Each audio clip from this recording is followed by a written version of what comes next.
Welcome, beautiful people. Today we're doing our second episode of Let's Keep It Real. And guess what? I'm your host, Alvina, and we have a featured guest, Lethisha Andrews. Wave girl. So glad to have you. Thank you very much for participating today.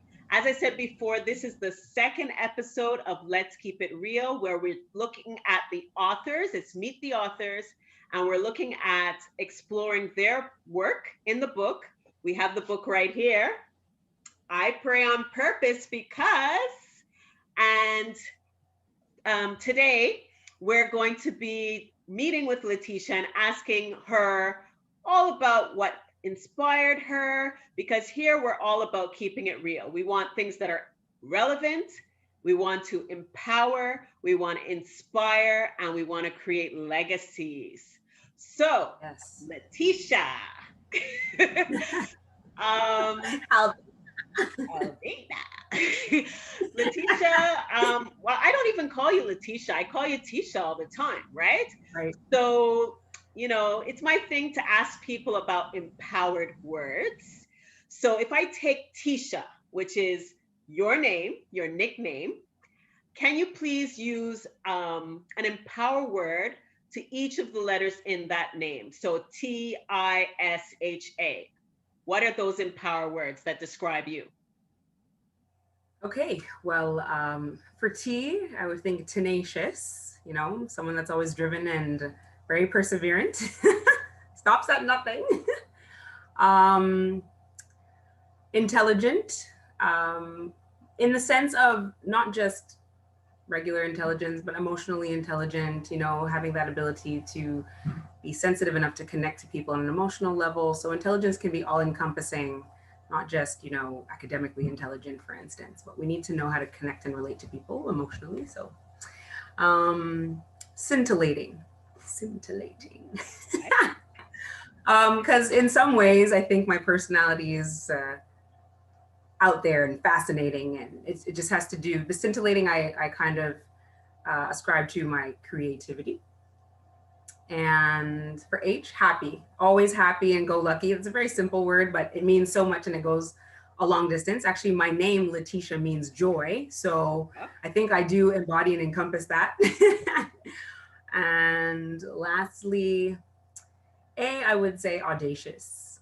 It takes a certain boldness to be able to speak, you know, to convey a message. And I think that particularly for this book, I Pray on Purpose is the medium, and the medium is the message.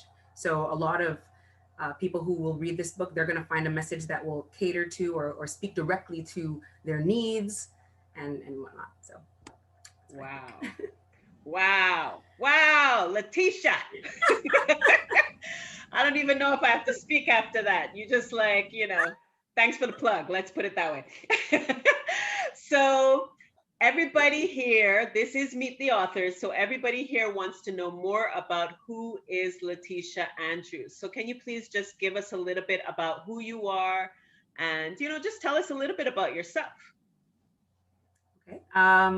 I am a teacher. I've been teaching now for almost 10 years in the adult education sector.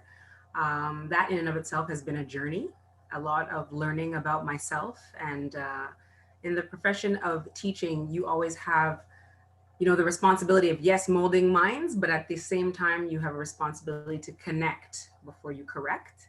And that's something that I strive to do, is really connect with my students on an emotional level. You know, I like to speak to them a lot about health. I also like to speak a lot about social justice. So I use science as a medium to convey messages about social justice or injustices that are happening to certain demographics with regard to the environment and whatnot. So I, as an educator, as a teacher, I feel like I'm blessed. I'm blessed to be in that position, but I also kind of want to explore health a little bit more. So those are the two things I'm passionate about. Excellent. Thank you so much for sharing. So I have to tell you why Lethisha is the second guest.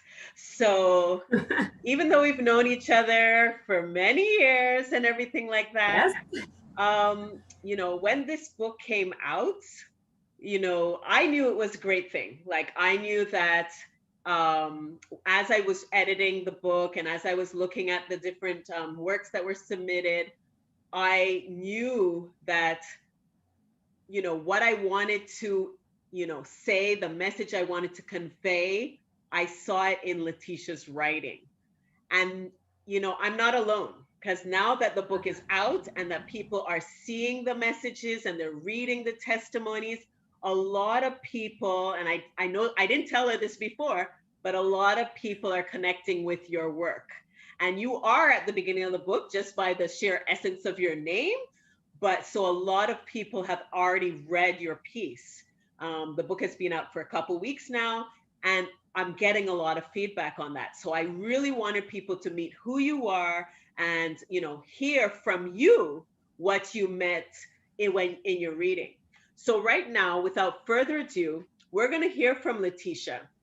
And Lethisha wrote a beautiful piece. As I said, it's at the beginning of the book, and it's called I Pray on Purpose Because I Am a Daughter of Zion and I Am Loved. Lethisha? Yes. Throughout history, women have occupied multiple spaces. As a result, we as women have taken on many responsibilities and often neglect ourselves in the process. We are women, mothers, wives, sisters, aunts, teachers, nurturers, counselors, curators, spiritual guides, etc. And although all the above can be empowering, assuming the responsibilities of all these roles can be taxing on our health. We run ourselves ragged trying to assist others while our own vineyards are left in disarray. The buzzword self-care reminds us to love ourselves in a holistic manner that will promote overall balance in all aspects of our lives. Health and prosperity should not only encompass physical and financial gains, but emotional, psychological, and most importantly, spiritual growth. In occupying multiple spaces, is occupying multiple spaces a problem? No. The Proverbs 31 woman navigates through various spaces, but maintains a vertical connection to God to ensure a well-balanced, harmonious life. Let us be reminded that God requires us to be our best, and this will be achieved when we invest in healthy practices, resulting in healthy lifestyles. I pray on purpose because there is a woman reading this prayer who needs to be reminded that she is a daughter of Zion and she is loved. Help her to understand that she is more than enough because she was created in God's image with the ability to serve in multiple capacities through his guidance. Reaffirm that she is full of promise and that her destiny is to have an expected and prosperous outcome. Father, women throughout the Bible have shown great fervor in serving you. Allow this woman to recognize that you created her with a loving, tender, and compassionate heart to touch those who are broken. But help her to acknowledge that too often she unknowingly neglects to pour into herself by connecting with your spirit. With your still small voice, let her be reassured that her emotional, mental, and physical wounds are significant to you and you want her to be healed. Let her accept the process of healing, even though it may be a painful experience, whereby she may have to sit in agony, but not stay in a state of sufferance. Illuminate the dark places within her heart where feelings of insignificance, insecurity, and inadequacy reside. Replace those negative illusions with self-love, integrity, and confidence. Fill her cup, Lord, so that the overflow will break chains of generational curses and set her free from the bondage of her past. Recall to her memory, a woman who fears the Lord is to be praised. Amen. Wow. Amen. All I have to say is wow. Don't you feel it? Like, Yeah, oh it man, resonates. It really resonates. it resonates. The self-love, the courage, the fervent prayers. I mean, I think every woman can identify with this package that we need to take care of ourselves, our health, because health is wealth. Um, Right. so, what motivated you? What inspired you to write this at that time? Okay, so when you put me onto this project, initially I didn't know where to begin. I really didn't know. I understood the theme. I understood it had to relate to women. I really loved the I pray on purpose part, but I didn't know what I wanted to be intentional about praying about. Right. So I started thinking. I started thinking about my own journey. Um, I had gone back to school in 2016, and that was a journey of identification or re-identification. I had to unlearn some things and relearn some things. And along that journey, I recognized that I, as a woman of color, occupied many spaces. And so that started kind of spinning the hamster's wheel, occupying spaces. Mhm. Women have multiple roles. We do so much. And Mhm. I guess we take it for granted that we're like superheroes, but we just don't think about it, right? So, in order to really, I guess, embody this, I figured let's talk about all the different things that we do and how often we put others before ourselves, which is not a bad thing. Mhm. But in the process, sometimes we do neglect ourselves.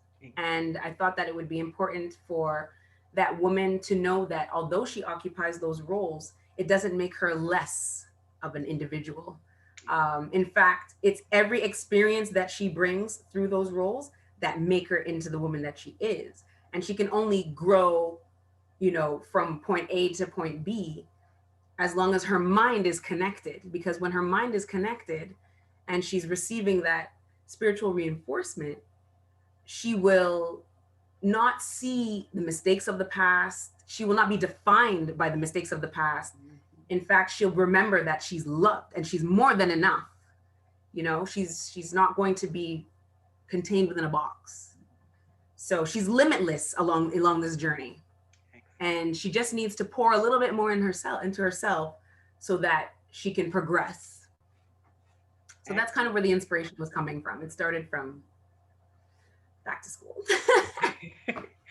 I love the part where you talked about breaking the generational curses. I mean, I just, this is something that we all need to work on. And it comes Yes. from love. It comes from, acceptance. It comes from a lot of things. And I think you nailed it in this piece that you wrote um, for women. And it was just, for me, I was blessed. Thank you very much for, your creativity in all of this. Um, I know people would love to, know how to find you. So where would we find Lethisha Andrews? You can find me by email if you'd like Like, to contact, like to connect. Yes, I can give my email address. It's sure, it's up to Tisha, you. sure, Tisha, Tisha dot Andrews at gmail.com. Tisha.andrews at gmail.com. Yeah. Excellent. Excellent. Thank you so much. So if you want to connect with Tisha, you know how to connect with her. We're real people, right? We're real people. We're, and so it would be a pleasure for her, I'm sure, to, continue this conversation after this as well. So I just have Absolutely. one more question for you, and it is about legacy. Oh, So, okay. how could you create a legacy for yourself, or how could you be a living legacy? How could I be a living legacy? I think part of the legacy that I would want to convey or live is one where I am a woman of my word. I believe that your word is bond and it's something that you should stay true to.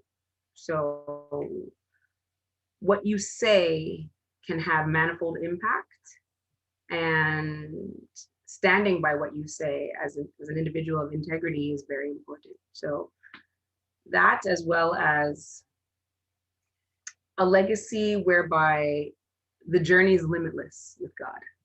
Mm. You want to be able to keep moving forward in faith, not looking back, just constantly focusing on the prize. And that's kind of what I aspire to do for myself and try to live by and adhere to. Excellent. Thank you so much. So that is another episode of Let's Keep It Real. Meet the authors. And here we're inspiring and we want to keep things relevant and we want to empower and we want to make sure we leave as women our legacy. So Right. thank you so much for joining. That's Lethisha Andrews. Goodbye.